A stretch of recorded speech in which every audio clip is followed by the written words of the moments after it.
देखो इस क्वेश्चन में क्या है, यहाँ पे तुम्हें परपेंडिकुलर लाइंस के बारे में बताना है। ठीक है, देखो परपेंडिकुलर लाइंस क्या होती है, अगर एक लाइन ऐसे जा रही है और दूसरी लाइन यहाँ पर 90 डिग्री का एंगल बना है, ठीक है, तो ये लाइंस तुम्हारी आपस में परपेंडिकुलर लाइंस होती है।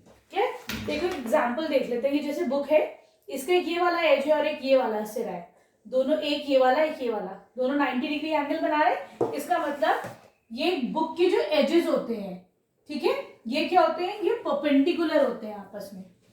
क्लियर? अब देखते हैं, एक तो परपेंडिकुलर लाइंस होगी, दूसरी और लाइंस क्या होती हैं जो आपस में ऐसे कटे, उनको बोलते हैं इंटरसेक्टिंग लाइंस। क्लियर? ये इंटरसेक्टिंग लाइंस है। ठीक है, देखो ये दो पेन है मेरे पास, मैंने इनको दोनों को ऐसे प्लेस कर रखा है, तो ये दोनों कैसी लाइंस है, इंटरसेक्टिंग लाइंस है। क्लियर? एक और देखते हैं लाइंस। फिर आती है हमारी पैरेलल लाइंस। अब पैरेलल लाइंस क्या होती है, देखो अगर दो लाइनें ऐसे चल रही हैं जो आपस में कभी ना मिले, तो ये दोनों लाइंस हमारी है पैरेलल लाइंस। ठीक है, तीनों लाइन समझ में आ गए, परपेंडिकुलर, पैरेलल और इंटरसेक्टिंग लाइंस। चलो अब ये पूछ रहे हैं इस क्वेश्चन में कि कौन कौन सी इसमें परपेंडिकुलर लाइंस है। क्लियर? देखो पहला क्वेश्चन है पहला ऑप्शन है रेलवे ट्रैक। देखो रेलवे ट्रैक कैसा होता है, यूजुअली ऐसा होता है कि नहीं, अगर जा रहा है तो ये साथ में ऐसे करके चला गया। क्लियर? ये दोनों लाइंस आपस में इंटरसेक्ट नहीं करती हैं, ठीक है, और बराबरी से ऐसे मूव करती रहती हैं। रेलवे ट्रैक ऐसे तो होता है, तो ये लाइंस परपेंडिकुलर नहीं है, बल्कि ये वाली लाइंस जो है वो पैरेलल लाइंस है। क्लियर? ठीक है, चलो अब हम देखते हैं इसका बी पार्ट। यहाँ पे है लेटर एच। तो देखो एच लेटर कैसे एल, लेटर एल, एल कैसे बनेगा, एक लाइन ऐसे एक लाइन ऐसे। ठीक है, तो देखो दोनों लाइंस में ये कितना डिग्री बन रहा है, 90 डिग्रीज बन रहा है। इसका मतलब ये दोनों लाइंस आपस में क्या है, परपेंडिकुलर लाइंस है। क्लियर? ये परपेंडिकुलर लाइन का एग्जांपल हो गया। फिर you have blade of a scissor. कैची कैसे होती है, एक ऐसे होती है एक ऐसे होती है, यहां से तुम लोग कैची पकड़ते हो, तो ये दोनों लाइंस कैसी है, ये वाली लाइन और ये लाइन क्या है, इंटरसेक्टिंग लाइन, दोनों इंटरसेक्ट कर रही है, तो इसका मतलब ये भी परपेंडिकुलर लाइंस का एग्जांपल नहीं है। ठीक है, फिर आते हैं तुम्हारे पास लेटर एच। देखो एक लाइन ऐसे एक ऐसे और एक ऐसे।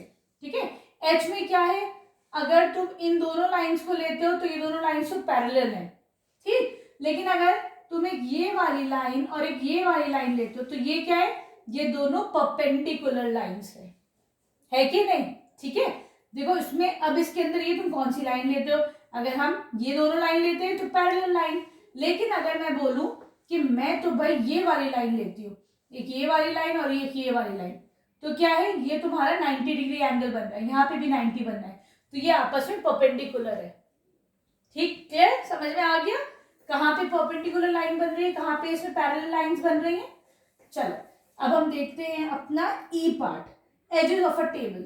एक टेबल है तुम्हारे पास, ठीक, उसके एजेस ऐसे तो होते हैं, मेज के जो कोने होते हैं वो ऐसे होते हैं, यहाँ पे 90 डिग्री एंगल बनता है, तो ये क्या है, ये एक परपेंडिकुलर लाइन का एग्जाम्पल है, एक ये लाइन एक ये लाइन है आपस में परपेंडिकुलर।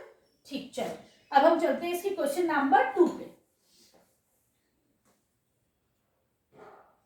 यहाँ पे क्या है, एक तुम्हारे पास ऐसी लाइन है, this is point A, this is point B, फिर यू हैव 1 2 3, तीन लाइनें ऐसे, then you have something like this, और एक ऐसे है तुम्हारे पास।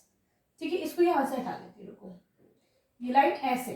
ठीक है, अब तुम्हारे पास यहाँ पे लाइन है L, this is M, this is N, ये है क्यू, ये है लाइन पी।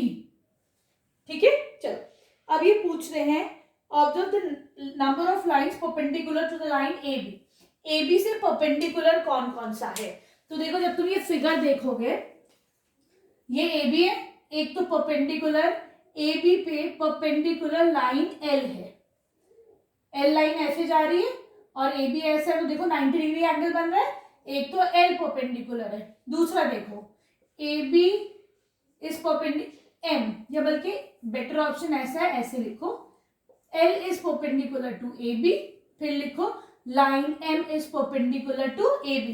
ये परपेंडिकुलर का क्या होता है, सिंबल होता है, रिप्रेजेंटेशन होता है। ठीक है, फिर N है, N is perpendicular to AB। ठीक, क्लियर? अब P और Q के बारे में बताओ, ये इंटरसेक्टिंग लाइंस है, P is and Q are intersecting lines to AB।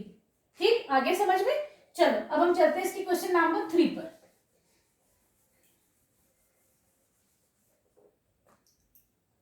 Question number 3 में क्या है तुम्हारे पास, ये कुछ पॉइंट्स गिवन है जो इक्वल डिस्टेंस पे है, ठीक है, A R C S, A R C S, then you have E F G H, E F G H, ठीक है, then you have D B, यहाँ पे डी है, यहाँ पे बी है, सब इक्वल डिस्टेंसेस पे, ठीक है, जी से तुम्हारा एक पॉइंट एफ पे गया, दिस इज लाइन पी, ठीक। चलो अब ये बताओ क्या point P, line P perpendicular है ए बी पे, तो लिख दो यस ये परपेंडिकुलर है। क्यों? क्योंकि देखो यहाँ पे 90 डिग्री एंगल बन रहा है ना, इसका मतलब ये परपेंडिकुलर है। अब देखो यहाँ पर जो है P is perpendicular to A B, ठीक है, क्योंकि यहाँ पे 90 डिग्री एंगल बन रहा है। दूसरा देखते हैं हम P bisects F H, P bisects F H, इसका मतलब क्या है, एफ एच यहाँ से लेके यहाँ तक है, बाइसेक का मतलब होता है जो चीज बराबरी से काटे। अगर इस लाइन को मानो ये जो है 4 सेंटीमीटर की है, ये वाली तुम्हारी लाइन है 2 सेंटीमीटर है, 2 सेंटीमीटर है, इसका मतलब ये वाली लाइन इसको बाइसेक्ट कर रही है, तो यहाँ पे P बाइसेक्स एफ एच, ठीक है, तो ये स्टेटमेंट भी है yes, clear, P is perpendicular to A B, ये भी है यस, ठीक है। चलो अब हम चलते हैं इसके सी पार्ट पर। सी में क्या है, P बाइसेक्स ई डी, ये जो लाइन P है दिस बाइसेक्स सी डी, तो क्या ये सी डी को बाइसेक्ट कर रही, this is point G, C D E D E D E D,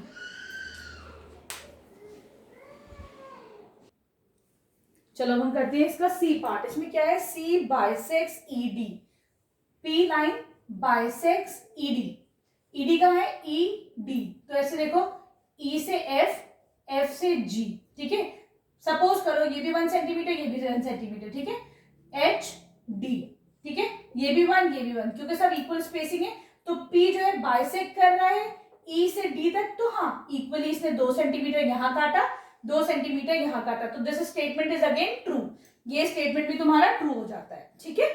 चलो अब हम चलते हैं अपने डी पार्ट पे। यहाँ पे हमारे पास C F is equal to F H, तो देखो अगर सपोज करो सी से एफ, एफ से एच, 1 2 3, सी से एफ तो 3 सेंटीमीटर हो गया, लेकिन एफ से एच 1 2 2 सेंटीमीटर है, तो ये क्या इक्वल है, सी एफ और एफ एच इक्वल नहीं, लिख दो स्टेटमेंट नो।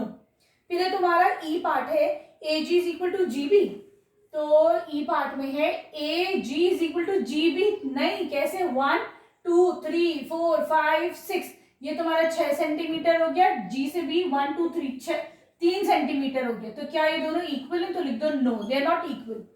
अब है तुम्हारा एफ पार्ट, यहाँ पे तुम्हारे पास A C is greater than D B, A C A यहां से यहां तक, ए सी मानो 1 2 सेंटीमीटर, और डी बी कितना हुआ, डी टू बी ये एक मानो है ना, तो डी बी है 1 सेंटीमीटर, क्या ए सी ग्रेटर देन डी बी है, तो हाँ 2 सेंटीमीटर एक से बड़ा है, तो ये स्टेटमेंट हो जाएगा तुम्हारा ट्रू, यस, ठीक।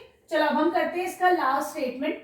यहाँ पे तुम्हारे पास E C is less than G D, E F is less than G D, E F कितना हो गया 1 सेंटीमीटर, जी डी कितना हो गया 1 2 सेंटीमीटर, क्या 1 2 से छोटा है, तो लिख दो yes this statement is again true, ठीक है। वीडियो अच्छी लगी तो चैनल को लाइक शेयर सब्सक्राइब करना। Thank you for watching Braino solutions.